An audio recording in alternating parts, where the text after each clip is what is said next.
අයිබෝවන් බසල්ට නිදන් මම කිව්වා අපි ඊළඟට යන්න හදන වෙනස්ම පැත්තකට කියලා. ඉතින් අපි මේ යන්නේ කන්ට්‍රි සයිඩ් එකකට කියලා පෙනුනට ඇත්තටම අපි යන්නේ තවත් කෝස්ටල් සිටි එකකට. ඒ තමයි යලින්ගප්.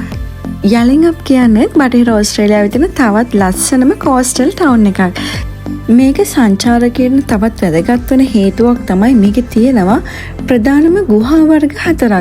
එහෙම නැත්නම් කේව්ස් 4ක්. ඉතින් අපි දැන් යන්න හදන්නේ ඒකේ තියෙන පරණම කේව් එකකට.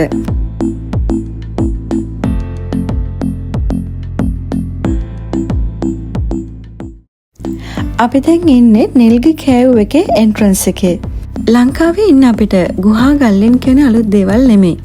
හැබැයි ඉතින් මේ තමයි ගුහාවකට යන මගේ පළවෙනි අත්දැකීම. ඒ හින්දාම මේක ඔයාලත් එක්ක බෙදා ගන්න ඕනේ කියලා මම හිතුවා.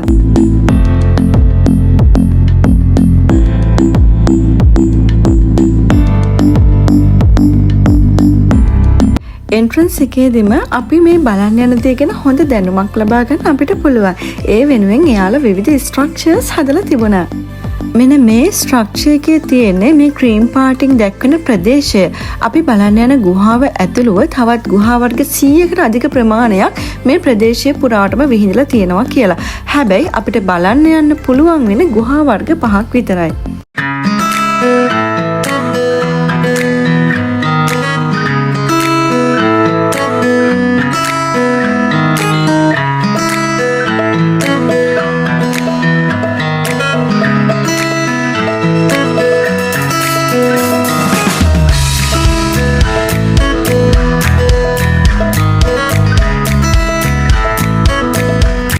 මේ තියෙන්නේ අපි බලන්න යන ගුහාවේ පාෂාණ ස්තරයක්.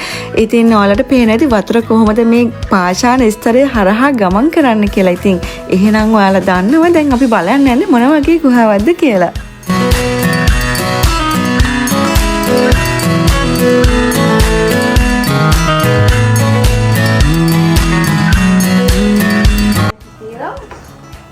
But now it's self-guided.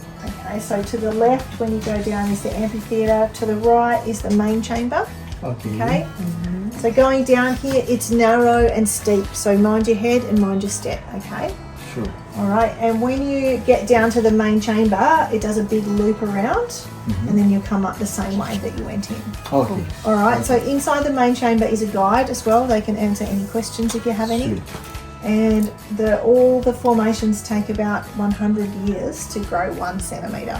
So please don't touch any of them. Yeah, the oil from our skin can damage the calcite and stop it from growing. Okay, so it's really precious. It's all naturally formed. And yeah, enjoy. Cool. Thank you.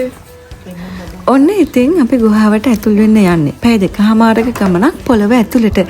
ඉතින් පටතැන් ගොඩක් තියෙනවා කියපු නිසා බබත් එක්ක යන්න මට ඇත්තටම බය හිතුණා.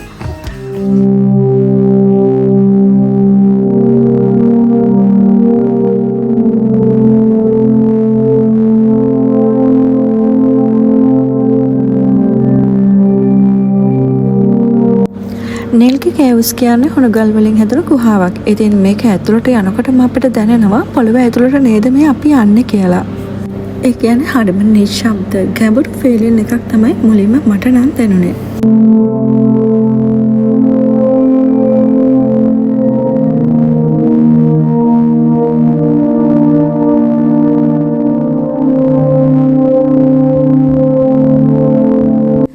ගුහාවට නිල්ගි කියන නම යොදාගෙන තියෙන අවුරුදු 1000 ගානකට කලින් යලින්ගප් ප්‍රදේශයේ ජීවත් වුණ ආදිවාසීන් ජනතාව.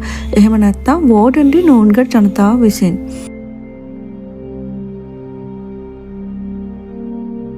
එයාලගේ විශ්වාසවලට අනුව නිල්ගි කියන්නේ සාගරයට අධිපති සර්පයෙක්ගේ ස්වරූපයක් ගත්ත හොඳ ආත්මයක්. මේ යලින්ගප් කියන ප්‍රදේශයට වෝල්ගයින් කියන නරක බලවේගයක් පැමිණෙනවා. ඉතින් මේ බලවේගයත් එක්ක නිල්ගි කියන හොඳ ආත්මය සටන් කරලා මේ ප්‍රදේශයේ ඒ නරක බලවේගයෙන් මුදවා ගැනීම නිසා මේ ගුහාව මේ ආදිවාසී ජනතාවට අති විශේෂ පූජනීය ස්ථානයක් විදිහට පවත්වාගෙන ගිහින් තියෙනවා. බලන්න මේ ෆෝමේෂන්ස් ඇත්තටම මේවා හරිම භයානකයි වගේ පෙනුනට මේව සුපාදහමේ අපූර්වතම නිර්මාණ. මේ ගුහාවේ ඉහළ ස්තරය ඔබ මේ දකින පාෂාණ ස්වරූපයට කියන්නේ ස්ටැලක්ටයිට් කියලා. අවුරුදු දසදහස් ගාණක් පුරාවට මේ ගුහාව ඇතුළට කාන්දුණු වැහි ජලය, කාබන් ඩයොක්සයිඩ් ඒ වගේම විවිධ ඛනිජ වර්ග සමග එකතු වෙලා හදන කාබනේට අවක්ෂේප වලින් තමයි මේ ස්ටැලක්ටයිට් හැදලා තියෙන්නේ.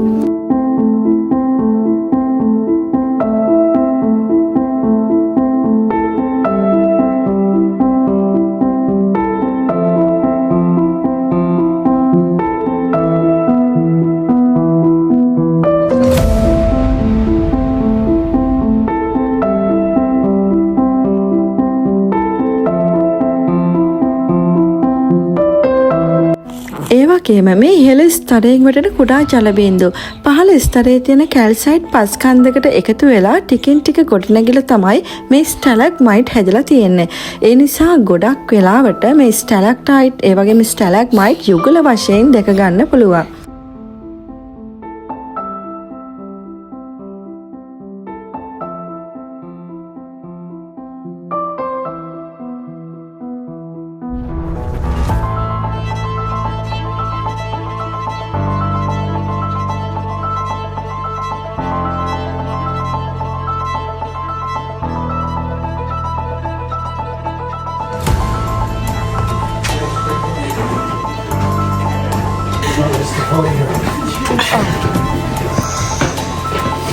Watch out, I don't know, that's really worse.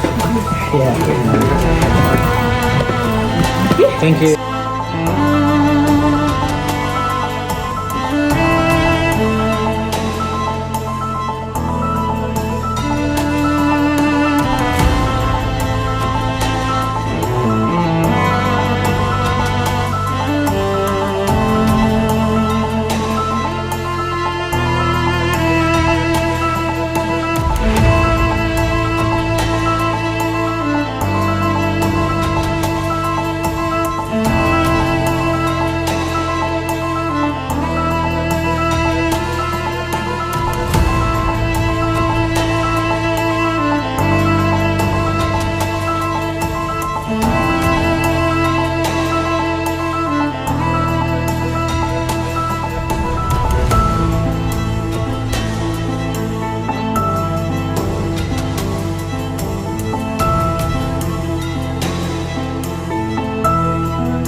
තව ඉස්සරහට මීට වඩා පටුතැන් ගොඩක් හම්බ වෙන නිසා අපි මෙතනින් අතර වෙන්න හිතුවත් අපිට කලින් ගිය අය කිව්වේ අන්තිම වෙනකන් ගිහින් බලන්න හරිම ලස්සනයි කියලා. ඉතින් ඒක නිසාම අපි ඉස්සරහට යන්න තීරණය කරා.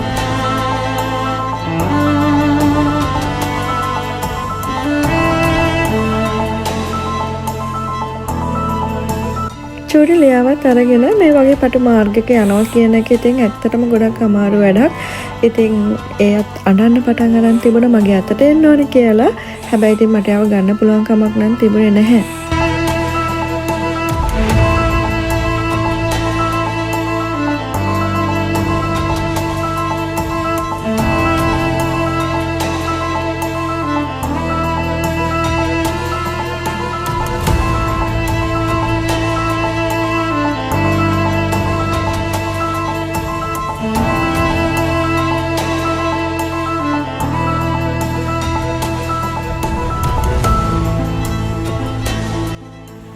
තවමත් අපි ඉන්නේ මෙන්න මේ කහපාට ඊතලෙන් දැක්වෙන තැන. ඒ කියන්නේ අපිට තව ගොඩක් දුර යන්න තියෙනවා. ඔයාලා එනවද උතන ඉන්නවද?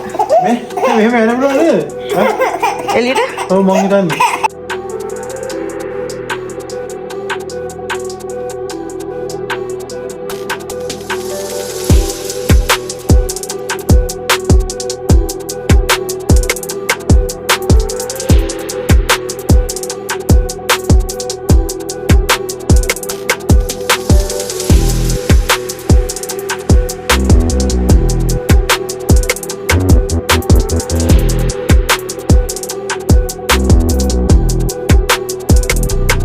කොහොම හරි අමාරුවෙන් අපි අන්තිම වෙනකන් ඔන්න ආවා.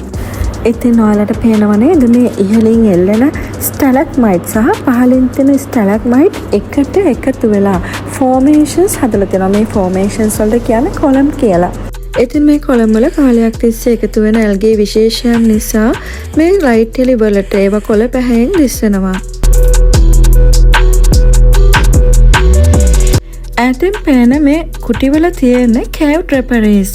ජලය ගල්මතින් ගලාගෙන යනකොට ලේයර්ස් විදිහට khනිජ තැන්පත් වීම නිසා තමයි මේ වගේ රෙදි වගේ මේක හැදලා තියෙන්නේ. ඉතින් මේක හරියට ෆ්ලෝවින් කර්ටන් එකක් වගේ තමයි මේකේ පෙනුම.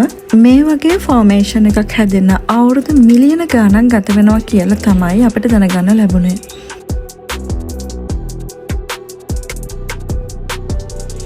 ඒ වගේම අවසානයේදී අපිට ක්‍රිස්ටල් හැඩති ෆෝමේෂන්ස් දැක ගන්නත් පුළුවන් වුණා.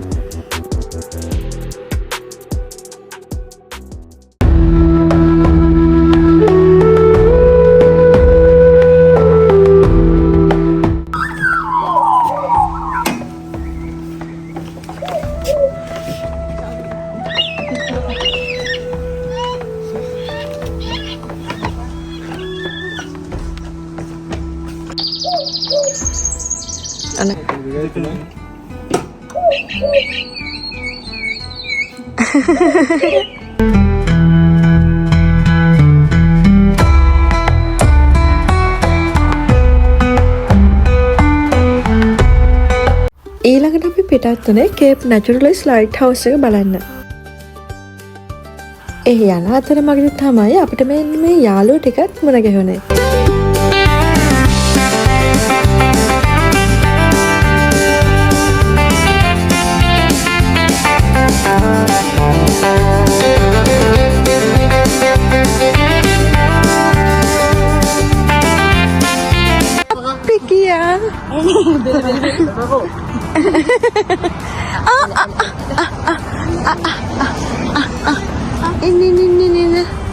Ini. Asih. hati ya.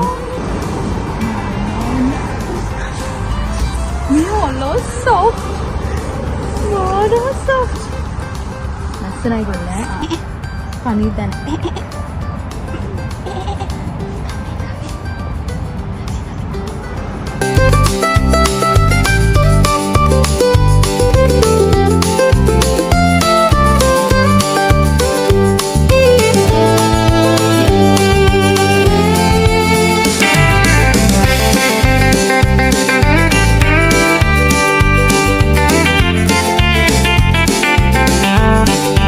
කොහොම හරි අපේ ලයිට් හවුස් එක ගාවට එනකොට පහු වෙලා. ඒක නිසා ඒක පහළ තිබුණා. ඉතින් අපිට ඒකේ මියුසියම් එක බලන්න උනේ නැහැ. ඉතින් එළියේ ඉඳන් ලයිට් හවුස් එක බලලා අපි ආවා.